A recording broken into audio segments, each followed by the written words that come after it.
Welcome to the Ukraine Lab launch hosted by the British Library. I'm Bea Rolat of the Cultural Events team, and in the library we're really excited about tonight's event.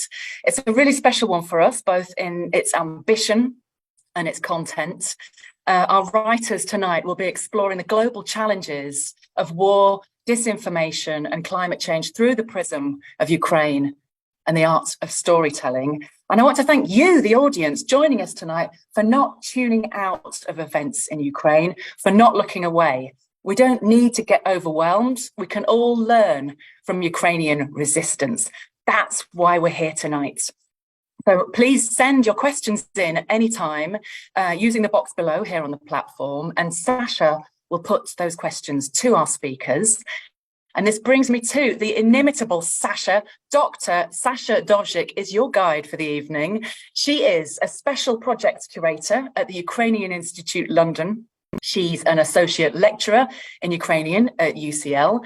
She does a huge amount of work with journalists reporting the war alongside her own dispatches, which you can read on her website, and I really recommend you take a look. I love her tracing of the work of the feminist icon Lesia Ukrainka, a poet whose work embodies the idea of willpower transcending physical suffering. In Sasha's words, to understand Ukraine's resistance to Russia, you must look to the pages of the nation's poetry books. Tonight, we're looking into the pages of Ukraine and the UK's future writers. Over to you, Sasha. Thank you to the British Library, our absolutely fantastic hosts and partners for this event, and not only. I'm delighted to speak to you from London about the project that builds bridges between the UK and Ukraine, while also opening Ukrainian culture to the world. Ukraine Lab is this sort of laboratory. It's a writing residency in the first place that we, the Ukrainian Institute London, developed in partnership with PEN Ukraine and Ukrainian Institute in Kiev as part of the UK-Ukraine Season of Culture, which is supported by the British Council. This very special writing residency united three emerging authors from Ukraine and three emerging authors from the UK, and they worked collaboratively for 6 weeks over the summer on their creative nonfiction pieces. Creative nonfiction means that their essays are rooted in documents, are rooted in facts, in lived experiences, and yet they possess this creative approach to storytelling, which for me makes them magical. Why Ukraine Lab? That's sort of the mystery of the name. The thing is that Ukraine has often been called a laboratory when it comes to global challenges, be it ecological emergencies like the Chernobyl nuclear disaster, or Kremlin-led disinformation campaigns, or the impacts of modern war. And Ukrainians, as we all have learned by now, have responded to all these challenges with creativity, with resilience, and their responses have turned Ukraine into this treasure trove of cultural resistance strategies. We believe that it is high time now for all of us, for the world, to learn the lessons of Ukrainian resistance. And to do that, we will immerse ourselves in the art of storytelling. The 6 writers that have been selected to participate in this online writing residency were asked to reflect on the global challenges related to security, to environment, to information in their essays. For 6 weeks over the summer, they learned about Ukrainian experiences from a global perspective, from their very respected mentors, about whom I'll tell you a few words a bit later. The writers were also lucky to learn the craft of writing from the incredible authors and lecturers, Julia Bell from Birkbeck and David Saville from the University of Salford, as well as the Ukrainian poet Irina Shuvalova. Another thing that for me makes Ukraine Lab so special is the visual component. The pieces by the 6 participants were visually interpreted by an absolutely astonishing and talented Ukrainian photographer, Mstislav Chernov. Spislav has been on the front lines of this war, which of course has not started this February, but 8 years ago, in February 2014, for all this time, he was documenting Ukrainian resistance and this fight, and some of his images from Mariupol have won him dozens of awards already. He developed very special artworks in response to the pieces by the 6 Ukraine Lab authors, and you'll be able to see some of his works tonight. But what makes Ukraine Lab such a success, and I'm obviously not at all partial here, I think it's an amazing success, is the cohort of writers we've attracted. A pretty unique thing is that all the UK-based authors have traveled to Ukraine independently, and they are all incredibly committed to the cause. Ukrainian authors are a mixture of unique voices from the West, the East, and the capital of the country, and they are truly inspirational. And I can wax lyrical about all of them for the next hour or so, but it's probably wise for us to listen to the authors themselves. Just a technical issue. As you may know, there is a problem with electricity in Ukraine, and if there is a blackout and we lose connection with some of our authors, we'll try to reconnect them as soon as we can, so please bear with us. And of course, if there is an air raid alert, this is also part of the reality of life in Ukraine these days, so please bear with us, and I hope this evening will continue without any interruptions. So first of all, we will watch the reading of 2 pieces that focus on war. The mentor for this thematic block was Olesa Hromychuk, a writer, scholar, theatre maker, and accidentally the director of the Ukrainian Institute, London. Olesa shared with the participants her thoughts on staging a play and writing a book about the experiences of trauma, loss, grief, caused by Russia's war against Ukraine. The first writer you'll hear from is Sofia Chelak, a translator, TV presenter, and program director of the Lviv International Book Forum. Her piece, Ukrainian Lottery, describes the first days of the full-scale invasion in the westernmost Ukrainian city of Lviv. And the second reading will be by Krys Mikhailovich, an international volunteer and writer focusing on Eastern Europe. His essay, Luhansk Stolen, moves between the eastern Ukrainian city of Luhansk and Kharkiv, the second largest Ukrainian city that has been shelled mercilessly by the Russians since February. These pieces have already been published in Mir Online and in English, and in Ukrainian in Тиждень. So please, when you have a moment, just Google them and have a read. They are worth it. The bilingual translations are by our brilliant translator, Nina Murray. So let's enjoy the first pair of readings. Adrenaline roller coaster park. If you are going to spread pessimism, I'll kick you out of the apartment. Better let me show this video of how our nice Bayraktars blow up Russian tanks. Look, there was a column of tanks. Can you see them? And now there is not. I look up with tears in my eyes. But what if we lose Kyiv? What if we never got Mariupol and Kharkiv back?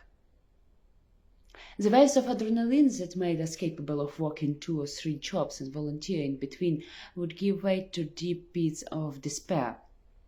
Whenever that happened, the most important job was to support the person, to pull them out as quickly as possible, and then to keep walking, leaving no opportunity for another fall. Even if they take them, we'll get them back. Look, look, look! A nice little Bayraktar is flying through the sky, and there are fields below, pretty summer fields. Boom! Feel better? If not, I'll give you my wine. 6 sips are not going to make a difference. Thank you. It's a little better. I can't take your wine. We watch a lot of Russian content too, to understand what people were concerned about. It was a sick, but we could not stop. All of us least read Russians, and this gave us the tool too. Let's be frank about it. Locate some hope that their society would organize, would protest, that they would begin fighting the regime from inside, while we battle in the front line. Our hopes were in vain. Instead, we saw Instagram stories about the pain of sanctions. Are you serious? And threats to our presidents.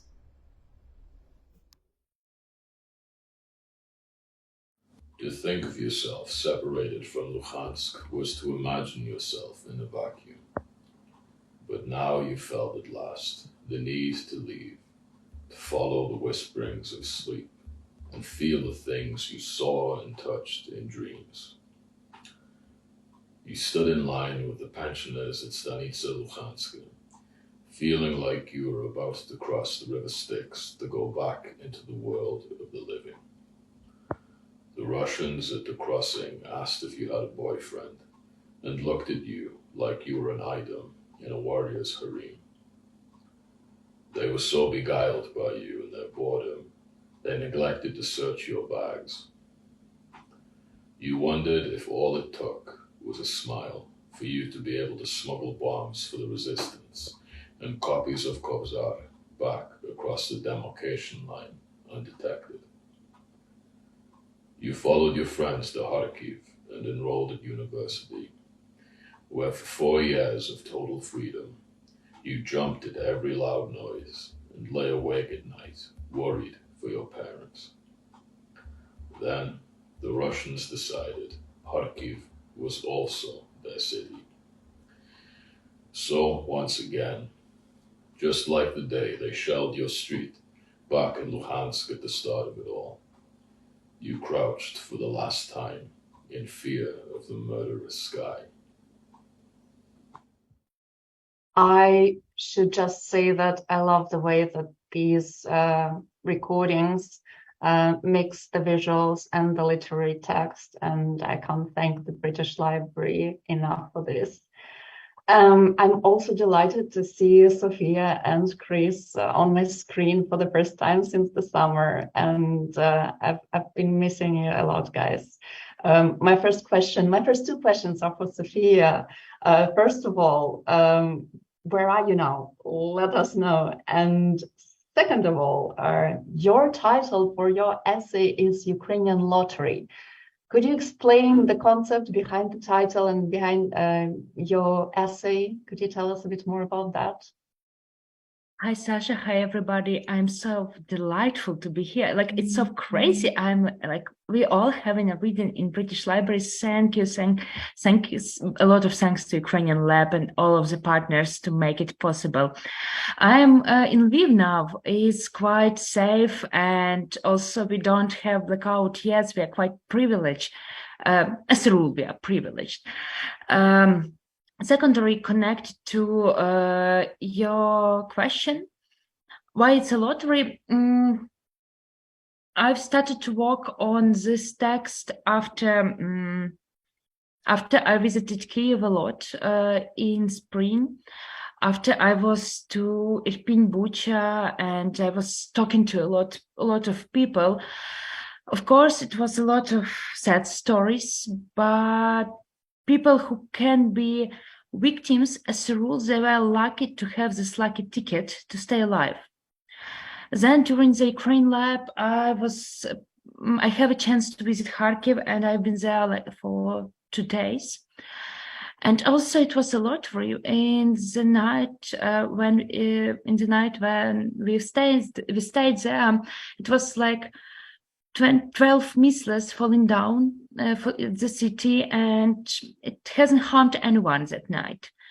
After we left Kharkiv to come to the Kharkiv region, like really close to the front line, we were lucky to leave Kharkiv, not to come to Saltivka as we were like firstly planning.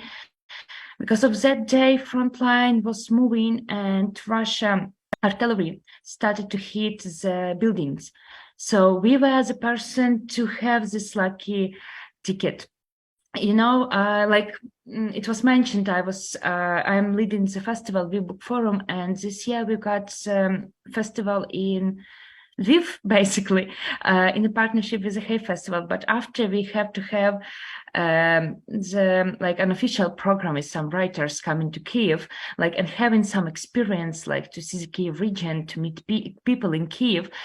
And we just arrived on 10th of October when the huge bombing has started. But we were also lucky. First of all, we were safe, staying in bomb shelters. The area we were it was pretty safe. But secondly, you know, we finished the festival evening before Lviv was in the blackout for the whole day without connection. So staying here is pretty safe. We are still living our lives with trying our best to live our lives. My text is about this. Because of Ukrainians are hedonists. We are trying to live our lives as much as possible, but sometimes you're not lucky. Till now, me personally, I am lucky to be alive, and to have a chance visiting a lot of places, and to become an eyes, and then become a voice of people sharing their stories. Thank you so much, Sophia, for being such a powerful and poignant voice, and for being our eyes in the places that we can't reach. I think the first lesson of Ukraine Lab is reevaluating the concept of luck, because what you are saying about luck is quite different what most people in the West and in the world outside of Ukraine would think of when they speak about luck. Thank you. And my second question is for Chris. I'm also interested to hear where you are right now. And yeah, let us know. Where are you? I'm in the same place as Sophia. I'm also in Lviv right now. What brought you there? Initially, this is my ancestral homeland. I'm from the UK. However, my ancestors lived in the Lvivsky Oblast, in the Lviv region, very happily, or not, for many centuries until they were displaced to the UK. So I was first brought here by this ancestral connection, and what has kept me here is basically being in love with Ukrainian literature, Ukrainian culture, Ukrainian food, Ukrainian everything. So this explains why I'm in the same place as Sophia right now. Wonderful. Your piece, Luhansk Stolen, is very emotional, and I'm just wondering, is there something in particular you would like your audience to bear in mind after reading it, or to feel, or to think? Is there a message that you would like to convey with your piece? I can't say that it's a very cerebral piece. I didn't compose it with a certain message in mind, but to be very broad about it, I would hope anybody who reads it would either keep in mind or would learn that the world's become very aware of Ukraine. Ukraine's very much on the world's mind since the 24th of February of this year. However, this wasn't the beginning of a new war. This 24th of February was the expansion of operations of a war that had been ongoing for 8 years. I felt it's important that people be aware of that. This war has been going on for much longer than probably most realize. The other thing too is that my experience of I've volunteered across many post-conflict or current conflict zones in Europe. The tendency when a place becomes besieged is the people living there become a kind of abstraction of war, of suffering. It becomes in a grotesque way, a kind of form of theater. And so, for example, I mean, okay, I wrote about Luhansk, but let's use the example of Mariupol, because people, I think, in the national audience since February is far more aware of Mariupol. This is a place that when people think of it, they think of destruction, they think of all of the horrible atrocities that go with an occupation. It would likely not occur to many people that this was in fact a place very much like where they're from. So I hoped to write about Luhansk, which, as I say, it could be a standard for Mariupol, for any occupied territory, really. This is a place where people experience very similar things to what the reader does. And the fact that I focused on the protagonist's adolescence, well, that demonstrates that their childhood, the childhood of the protagonist, could have been very much like the one of the reader had it not been for this very rude awakening of innocence that comes in the form of Russian aggression, of invasion. So to keep it brief, I would say that's probably the two important points I would like readers to take away, is that number one, this war has lasted a lot longer than most people realize, and number two, Luhansk or any other occupied part of Ukraine has a lot more in common with the readers, whoever the reader may be, the reader's hometown, than they realize. And your piece does a great work of bringing those places in the pre-war life closer to us in the English language.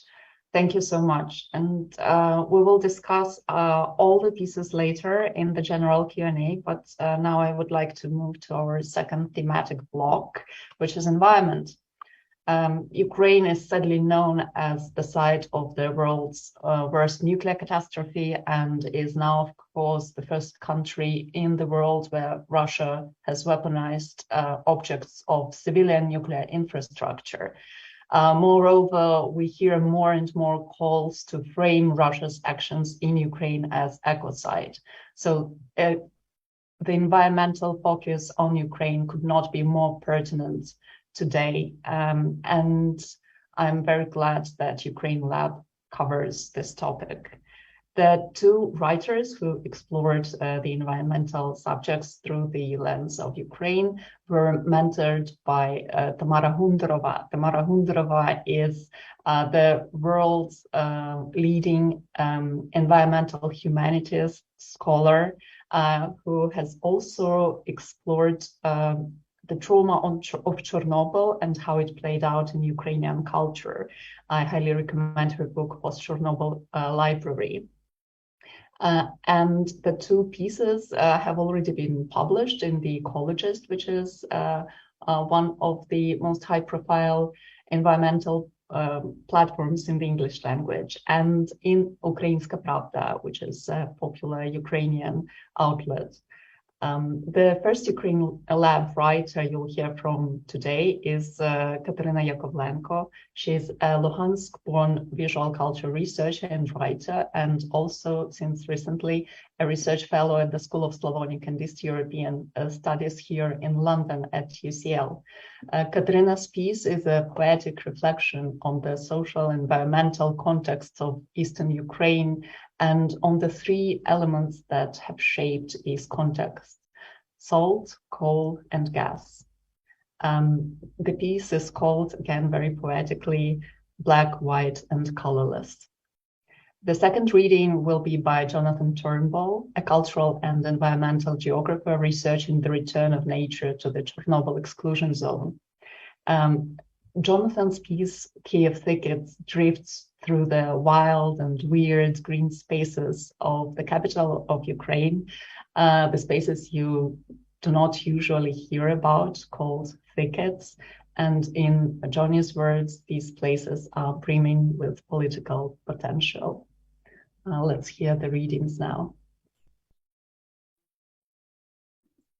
The air is so heavy in the summer, you can hardly move your feet.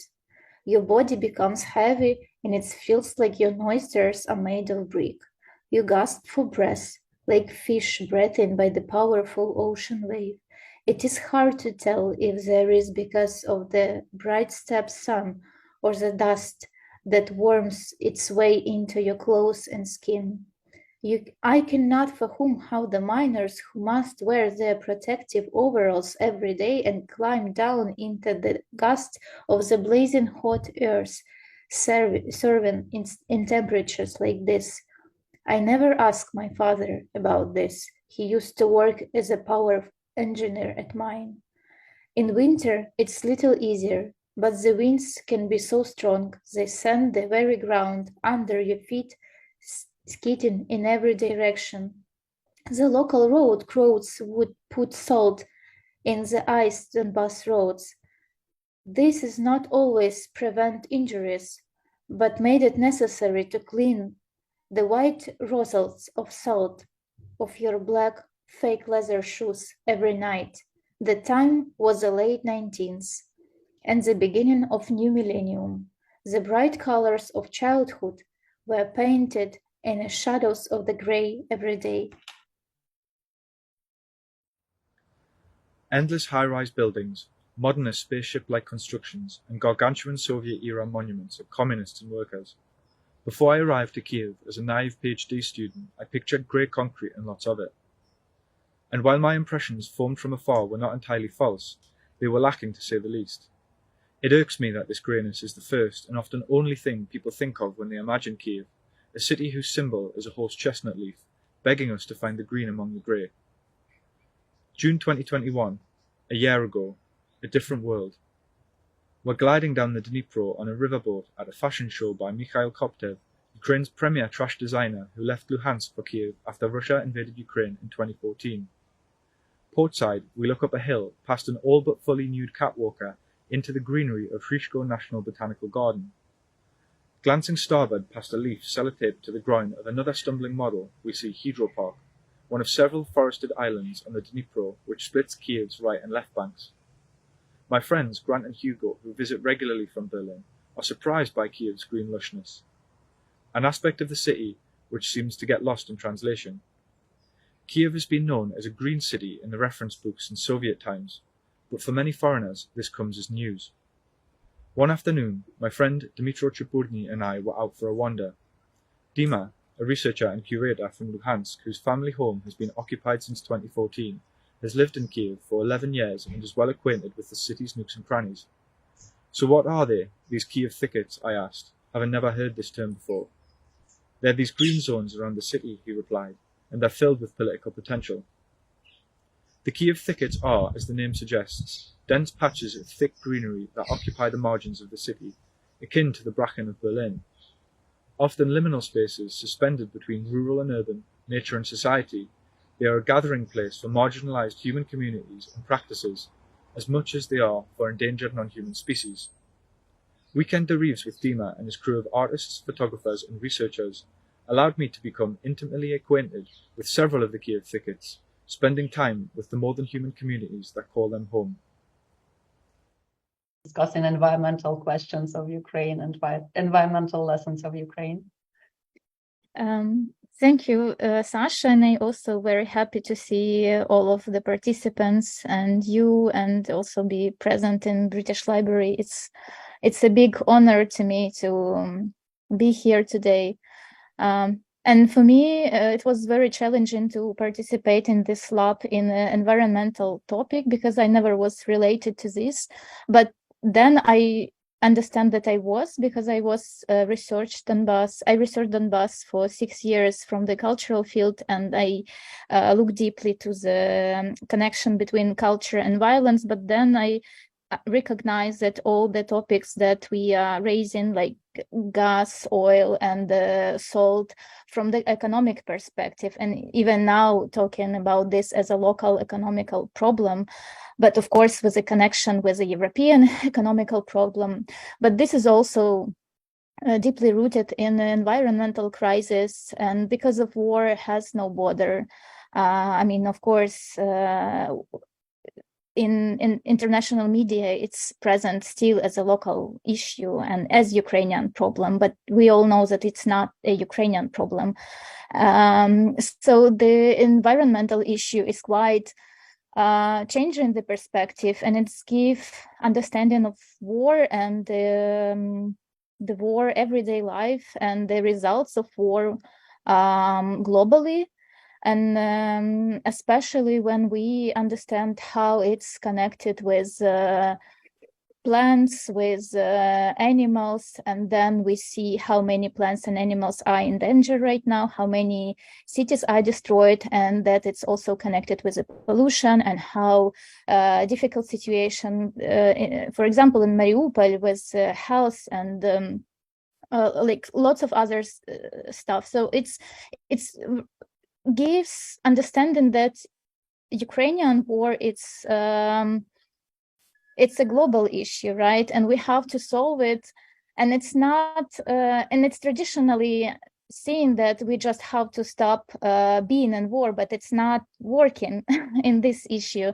So we have to think how to really stop it, but not with some peaceful dialogues or demonstration, but with some real actions that we have to do in international law, in some like other fields as well. But also I want to remind that as we know that Ukrainian war, the Russian war in Ukraine have been started in spring 2014, but in summer I was writing a piece and I was remembering all the time the difficult connections and between Ukraine and Russia, and I remember myself that it was an accident in 2003 with Taman Peninsula, and Russian forces want to build sort of they call it, they was caring about the coastline of the Taman Peninsula, but basically they want to stall Ukrainian island called Zminiv. So it was a huge international precedent, and the problem was solved until the end of the year, and then we know that the Orange Revolution have been started, but basically the case haven't been solved. So it still was a huge problem for this demarcation line, and this is also for me a big question, how we recognize our territory in a global perspective. That for one hand, we of course seeing this as something which is clearly could be marked in the map, but still we have some parts on our border which is not very clearly marked, as it was in this part of the territory on the Azov and Black Sea. So it's lots of big questions and issue, and I was really happy to make this journey through Donbass history and through the cases of the coal, gas, and salt. Thank you, Katya. And yeah, we can't emphasize enough that this is not the first year when the war has been raging, and the global efforts to stop it have been insufficient so far, and this is actually our last wake-up call. Johnny, do you have something to add on the environmental lessons for the rest of the world that can be learned from Ukraine today? Yeah, thanks, Sasha, for everything that you've done for all of us. And yeah, it's great to see everybody again on screen for the first time in a while. I was thinking about this question, and I think what's become clear is that the environment is intensely geopolitical, and it's just kind of come right to the fore of everyone's attention. I think Ukraine's always been known as Europe's breadbasket, this place of intense concentration of natural resources, whether it be wheat or whether it be, as Katya is writing about, in the Donbass region, coal, gas, salt. And I think just more like during this war, we've seen these natural resources become weaponized. We've seen ecocide, we've seen attacks on infrastructure, water, energy, all of these things have become weapons of geopolitics. The grain deal in the south of Ukraine, and how all of these natural resources are interconnected around the world. But I also think, like, kind of in the future as well, what we've seen is this reliance on Russian gas in Western Europe, another natural resource that is intensely political. And the attempts, although they're measly in comparison to what they should be, to shift away from this. We have seen instances of energy mixes being changed. And I wouldn't necessarily say it gives hope, but it shows that this system of fossil fuel dependence is malleable and needs to be going forward if you want a peaceful world where you can't be held to ransom. And so I think those are the kind of like major geopolitical things that we can learn from Ukraine. And there's some excellent Ukrainian writers like Alexei Rudinsky who's written about the dependence on gas in Germany. But then on like a more everyday level, like I write about it in my piece, where these local natural environments, whether it be woodlands or forests or something like this, have become uncanny in following the Russian invasion, as they've been heavily mined and things like this. And so people's relationship with the land has been changed, much like it was after the Chernobyl disaster. And so, yeah, I think, you know, learning lessons from how people are, you know, coping in these uncanny environments is something that's an ongoing process and we'll have to do going forward. Thank you. I love a bit of hope coming from Johnny, and all the writers in this cohort are probably used to me being an absolute killjoy, and to them just talking sense into me. This is one of the brilliant outcomes of Ukraine Lab, just my improved mental health, I guess. But now it's time for us to move to the third topic of Ukraine Lab, which is disinformation and Ukrainian perspectives on disinformation. In recent years, the international community has been shaken by Russia's use of information as a weapon. And from the US presidential election back in 2016, I think, to the pandemic responses in 2020, the very bombardment of the public with messages that sabotage the very concept of truth has been taking place. However, it is actually in Ukraine in 2014 that the Kremlin has tried out this tactic of hybrid warfare for the first time. Our writers have been mentored in this area by someone who needs no introduction, Peter Pomerantsev.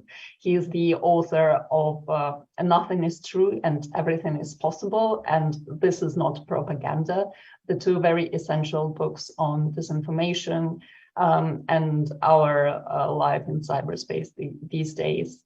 The first reading will be by Phoebe Page. She is a master's student in political sociology and since recently communications officer at the Ukrainian Institute, London. Phoebe's piece is incredibly clever.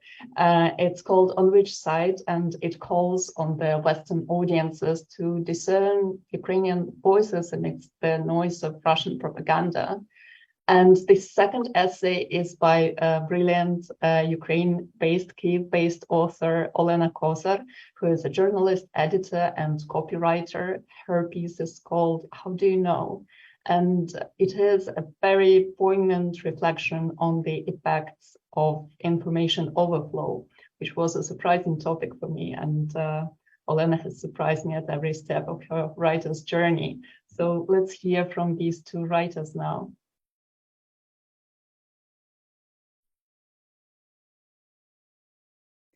In the hyper-online world where most of us watch Russia's war in Ukraine unfold from a distance, there is little information we cannot access. But having access is not enough. The most important thing is what we choose to do with that information. Reading an earlier draft of this piece, a British friend asked, "What is the word no one wants to hear?" I had fallen into the echo chamber trap of thinking everyone's Twitter feed was filled, like mine, with the same word: genocide. Had my friend not heard about the Kremlin's consistent denial of Ukrainian identity, about the filtration camps Ukrainians are being deported to, or about Putin publicly inciting the elimination of Ukrainians as a people? I listened to the news, she said, but it's so hard. Sometimes I turn it off.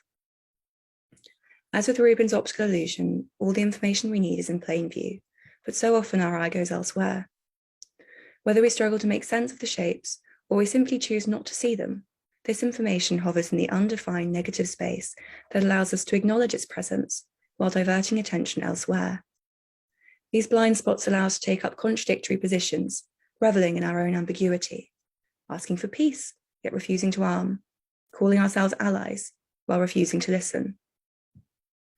The experiences shared from Ukraine ask us to step out of this position and consider events from another side.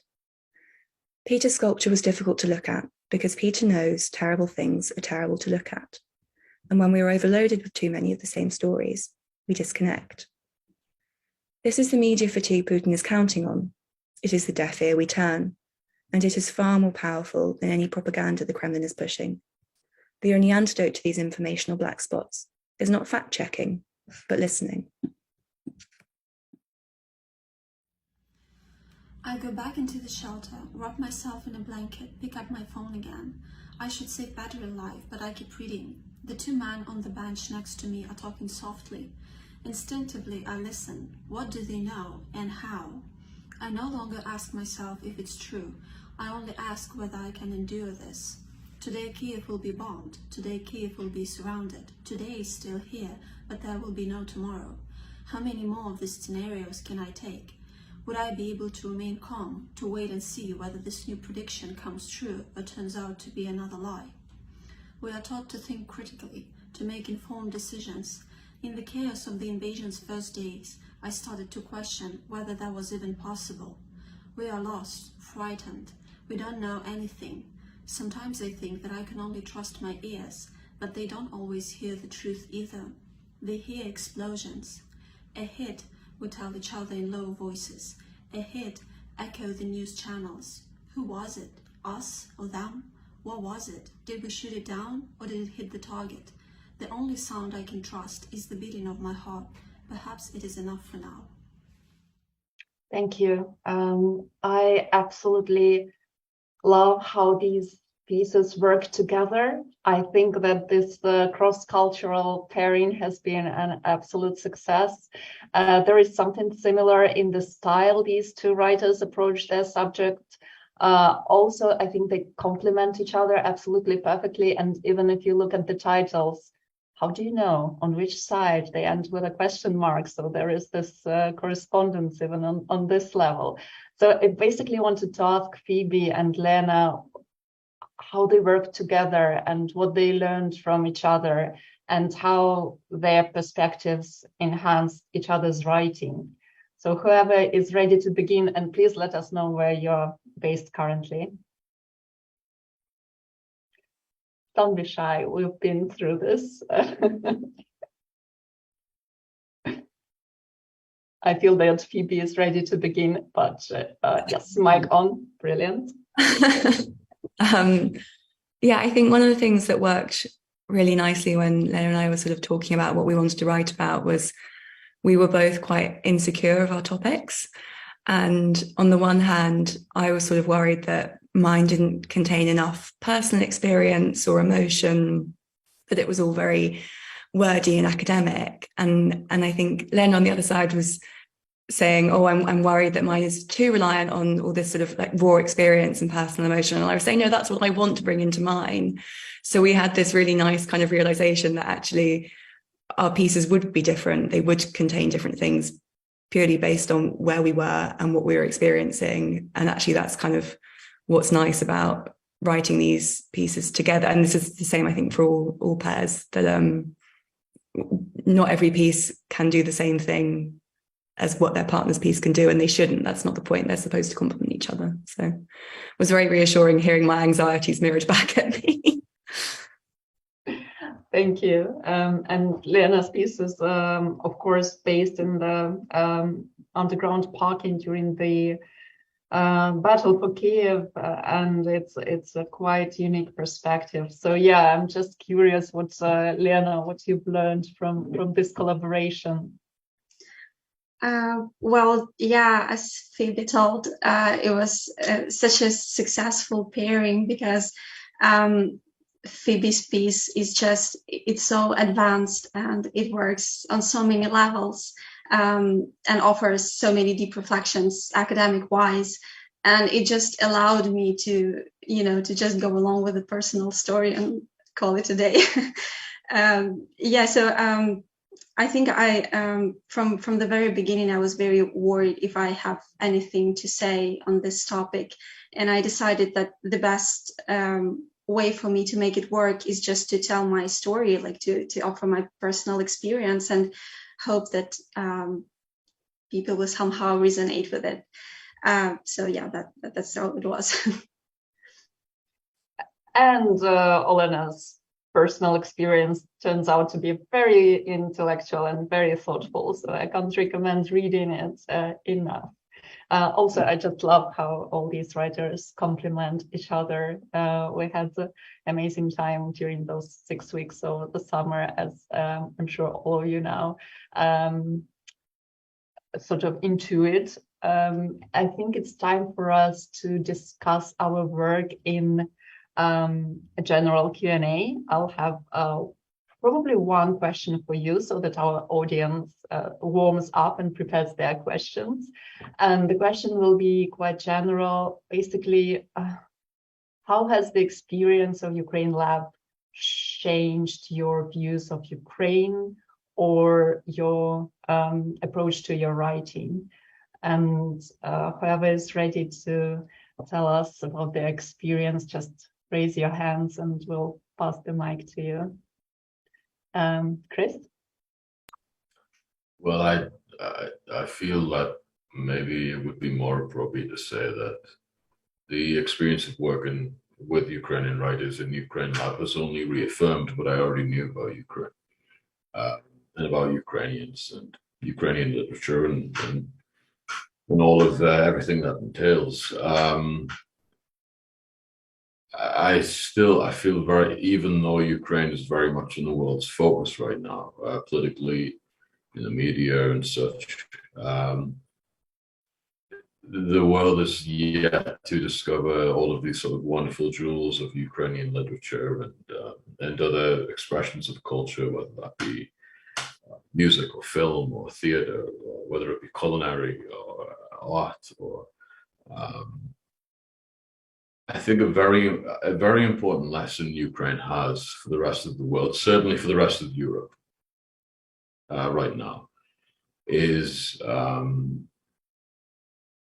I think you define yourself and you agree on the principles you have as a society through your cultural products. And if you want to be brave, if you want to be democratic, if you want to be fair, like all of these things which everybody, at least in conversation, agrees are good things to have.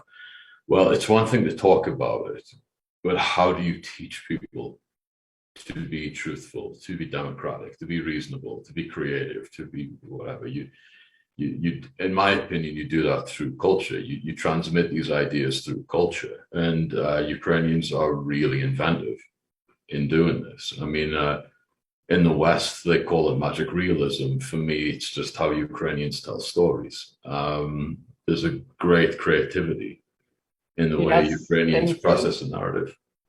So that's about it. I totally agree with that. And there has been this poster traveling all over Europe, be brave like Ukraine, and I think we would all like to agree with that, right? Any other thoughts on what has changed for you in the course of Ukraine Lab or after Ukraine Lab? Maybe in terms of your own writing, not only your views of the country you were writing about. Katya?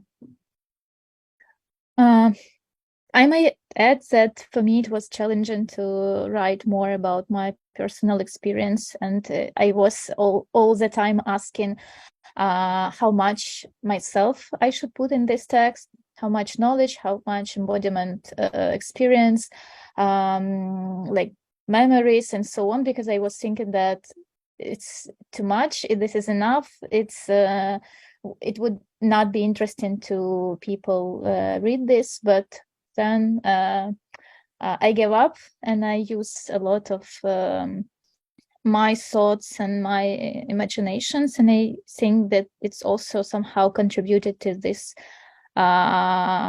poetic, as you mentioned before. And I really like, when I was recording this, the beginning of my text, I really like that it's looks like a poetry. And I do not write the poetry. I think I'm not talented at this, but it gives me some courage to try to use some other forms. And I think that this is also influenced by Tamara Hundarova and also my partner in lab, because we talk a lot how it could be possible, and Johnny, the fan of not boring research methods and not boring writing, and I think that he is also doing quite a good job in this. So I think it's a big contribution of Ukrainian lab for me. Thank you. I love that your lab has encouraged you to explore a more personal approach to writing. And I think quite a few among us would resonate with this answer. I'll give the word to Sophia in a second, and I just want to encourage our audience to type their questions in the Q&A box. Sophia. Yes, thank you. And for me, the main challenge for me, it was writing about the safe place.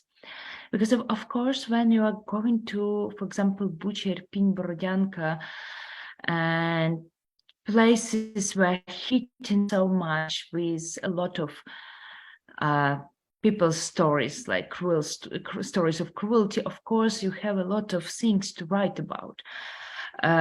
And you have this passion to write about this. And just going back and this kind of psychotherapy to write about this. But if I went somewhere with no danger or no ruins or something, I can't write about this. Of course, you're like going through something, but I have no words to explain this.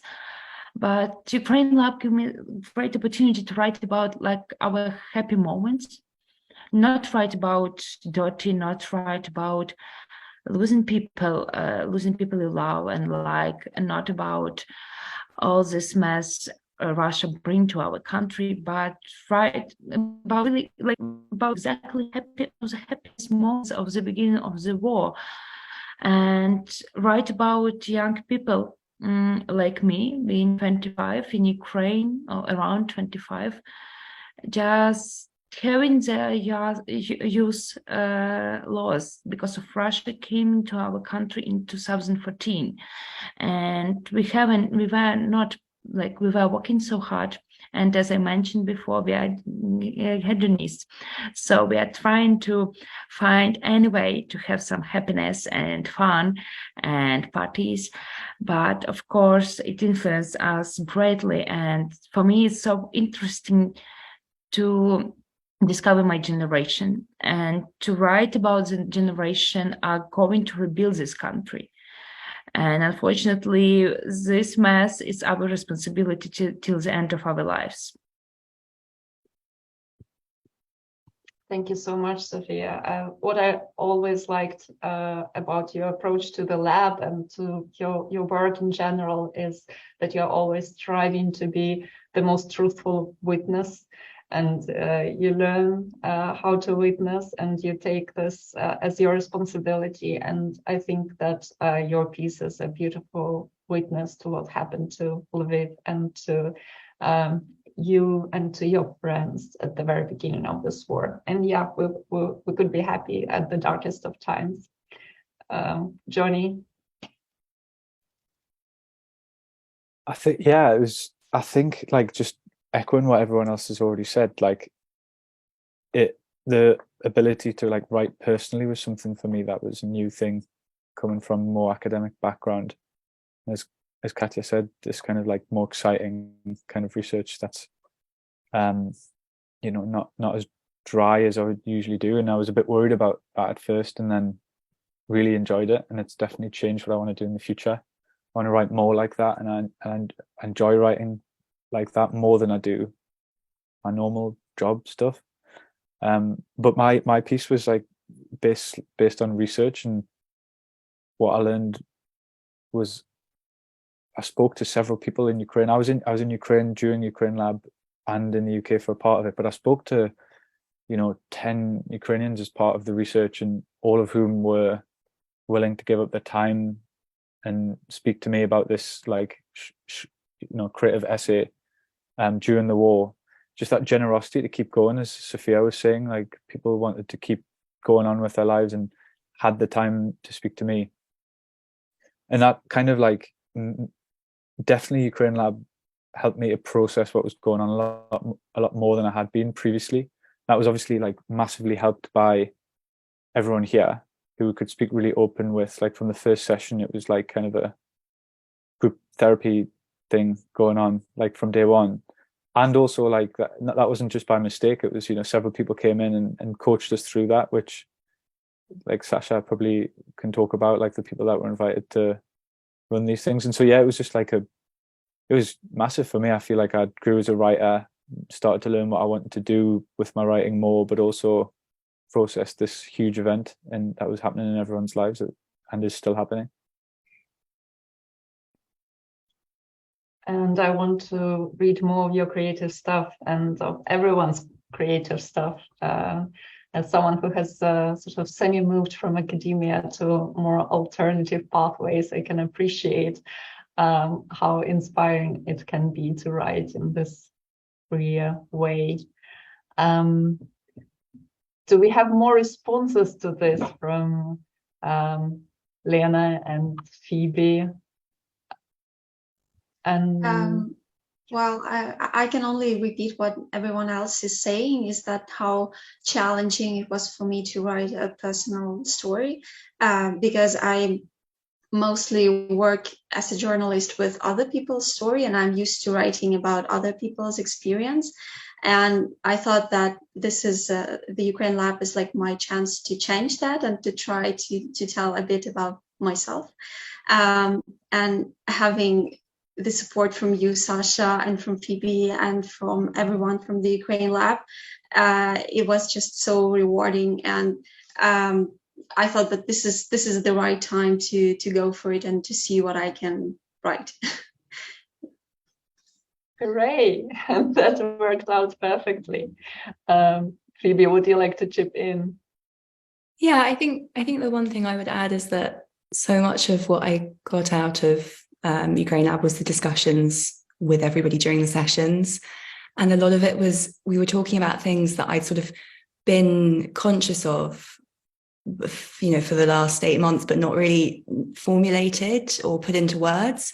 And I don't know, I think it's something that we're all probably quite familiar with, that process of consuming the news and talking about the news and reporting on the news. And we've got several journalists here in the group, but it was something that I was so aware of in February, of posting on Instagram stories or checking the number of people that had watched my stories, or who was reposting, who was still paying Ukraine attention.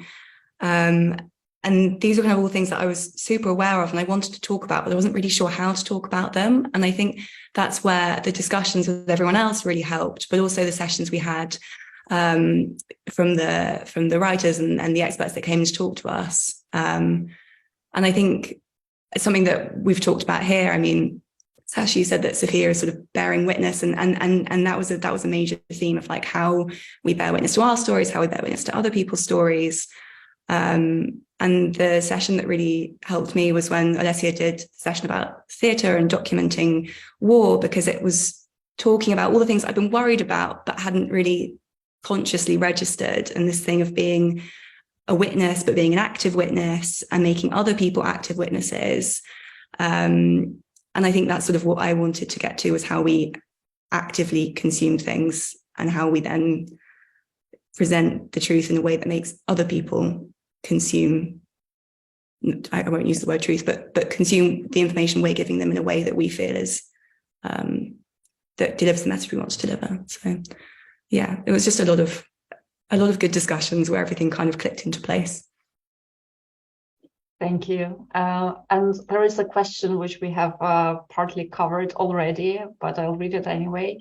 Katerina mentioned finding courage, and Sophia talks of safe places. Has your writing given you a network or community to make you feel supported? I guess the answer is a unanimous nod here. And I'd like to read you one response that is not a question, but is nevertheless very interesting, from Natalie Matlak. This is not a question, but more an amazing appreciation for what you all have done and how it inspires me. My father was a refugee in the 40s after the Nazi invasion of Ukraine, and our family suffered subsequently because of the Soviet occupation. There was so much pain and suffering then, and people said it would never happen again, but it did. It inspires me to write about his experience and mine, reconnecting with my culture and my family's suffering now. Thank you so much for what you have done. One day I will have courage to face the pain and write like you. And now the actual question for all of you. Who are the writers who have inspired your resistance?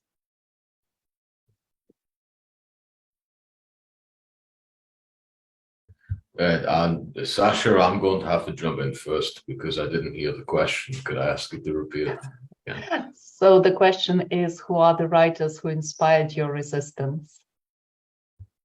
Ukrainian or otherwise? Let's start with Ukrainians. Zhadan. Brilliant. Sergei Zhadan, definitely, because especially his poetry. The thing that I think, like, Zhadan is kind of a quintessential, whether he likes it or not, he's sort of become a quintessential, an icon of this war in terms of writers, because number one, he's from Luhansk Oblast. He's from, I believe, Starobilsk, which has been occupied this year. And then the city that he made his home, Kharkiv, is, well, we all know how bad things have been there this year. What's notable to me is that he writes about war, but rather than focusing on the actual hostilities, he focuses on the relationships between people and the way it affects people's relationships, the way it changes. It might turn people against each other, it might bring people closer. But there's that incredible empathy that he has when he writes about the way Ukrainians interact with one another in times of war. And I'm thinking particularly of one poem of his, which I won't quote in full, but one way he describes loving somebody is being afraid for them. And that it was always a very beautiful passage, but it only really connected for me here, like living here in Lviv, during like a recent attack, during air raid sirens and all of these things, where I realized that people living here, they're afraid, but never for themselves. It's always for other people. It's always for their spouse. It's always for their relatives, their neighbors. It's the fear is always for somebody else. It's never for themselves. We have it here in our building. Somebody set up an emergency kit in the lift so that if there's a power blackout because of a bombing there, and you should be so unfortunate that you get stuck in a lift when the electricity gets cut off, you have everything at hand so that you can survive the blackout. Which is an excellent example of that sentiment of to love somebody is to be afraid for them. So, I love this example so much. It's really thoughtful and moving. And I think Sophia wanted to jump in. Yeah, we are lucky to be in a city, me and Chris, we are lucky to be in a city without blackouts. It was only one day, so we are really privileged. But basically, like day and a half in my building. So basically, I have a story to, like, I must tell that it was so hard to start reading after the full-scale invasion. Like, basically, we were not reading, we were not listening to music and watching no videos, no films, because it was so hard. Like, these things are helping you escape the reality, but in this situation, it was quite dangerous to escape the reality at all.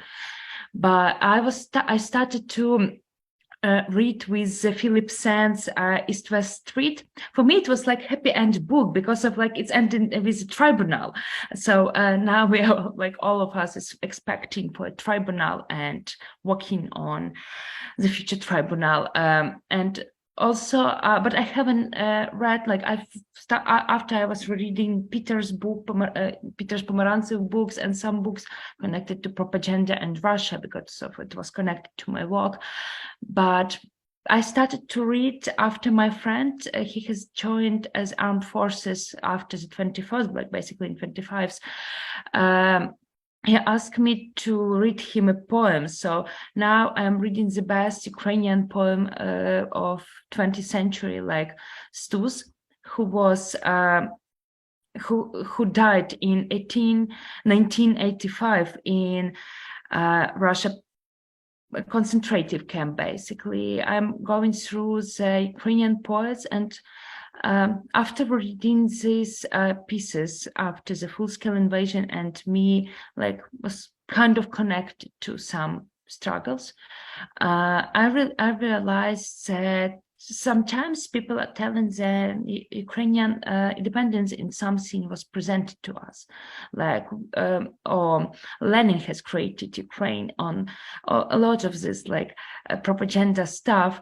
But reading these poems of people died really young, especially in 30s, you realize that our independence is built on blood, and Russia wants more blood, more Ukrainian blood to build its empire. And it's quite important to go to, like, it's not roots, but some older texts that just to remind these people were also happy, loving, and hedonist, as all Ukrainians are. I love ending on this note with you, Sophia. And I think Katerina wanted to add something. Yeah, I agree with that fact that Jadon is very important to us right now, and for me, he is important since 2007 when I started be a student in Donetsk, and in this way, I start looking and read Ukrainian contemporary literature, and he, of course, was the iconic hero for all the Eastern Europeans, scholars, and young people, and that fact that he's still in Kharkiv and he helped, and his brilliant speech in Germany recently, I think it gives us a lot of inspiration and courage and power as well. But also I would say that for me, very inspiring to see it's not connected only with literature, but what all people doing in Ukraine now, and how do they work and how do they think, and that still, like, being even in blackout in Kyiv, they're still doing something creative, writing, doing music, and doing their permanent job and everything that they did before the war and full-scale invasion. And even more, the war and full-scale invasion gives them more rage and power to create these new pieces with a new, I don't know, just maybe more deeply and more, I would repeat it again, creatively, but like more vividly. And the last but not least, that in the Ukrainian army forces now lots of writers, and which inspires me a lot is that still being in the front line and fighting, they writing to New Yorker, to many other foreign magazines, who like trying to find someone brilliant, someone more famous. And of course they're saying yes, because they know that today we have this privilege to speak, and we can be heard by many people. But not even because of that, I think that they really want to speak about the situation and be in behalf of all other people who cannot speak and who cannot emphasize all of these issues that we have now. So I really want to encourage you to read Artem Chekh and Artem Chapai, two female male writers and soldiers as well. And it's also interesting to me that they're not presenting Ukrainian soldiers as someone who, have no emotions or who cannot be insensitive or something like this.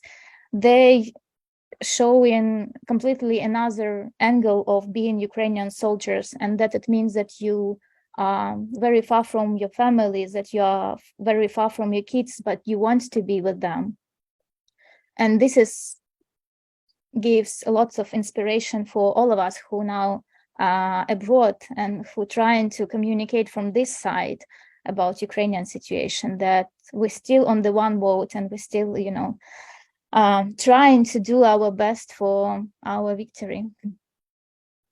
Thank you, Katya. And we have time for Johnny to add his thoughts, and may I ask you to be reasonably brief because we are running out of time. Yeah. I think there's an easy answer that's a bit cliche, but it's very true that everyone here, the 4 Ukrainian people on this call and one who's probably watching, like, are just reading each other's pieces together was like really phenomenal, and following all of Sasha's work was really good. And I think these people are actually the people who I learn most from. But then, as Katya was saying, like, people who are not necessarily writers, but artists and architects, like Nikita Kadan, writing about how to engage with Russian artists during the war was like really interesting to me and really powerful.